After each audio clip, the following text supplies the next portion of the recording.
Ừ. Anh đi mua cái atra đây mình. Atra. Ai mẹ ra. Mẹ ra từ lên ô la nè. Ba gọi nó nuôi chật ra. Vô đây chu thầu. Này này lên nhá. Lên. Nhớ nhá tọ. Lên nhá phụ tạ tha ấy tọ.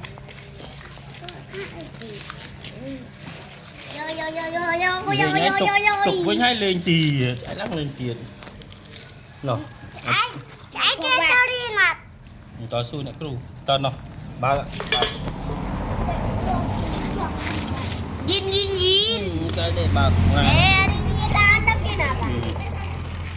Lấy cái đất lồng thì đặt bà đấy hạt ong châu này. Cáp atra cáp không?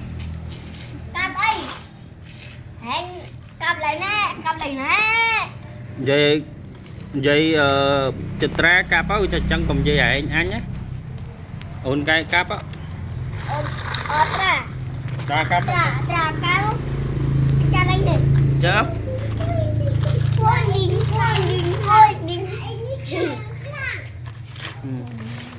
Không nghe trả lại đi mó. Mẹ ra cáp không? Nè.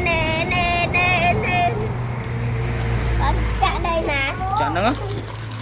Trả lại cô nè. Trả lại nọ. Trả lại nè. Với đây lên. Cùng chuôn nè, đau cùng chuôn nè. Đâu chuôn nè, dạ là thôi. Lần cùng Phật.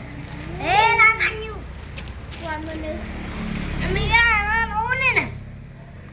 Tí. Đi cả đây là bạn. Ngư view không? Ờ.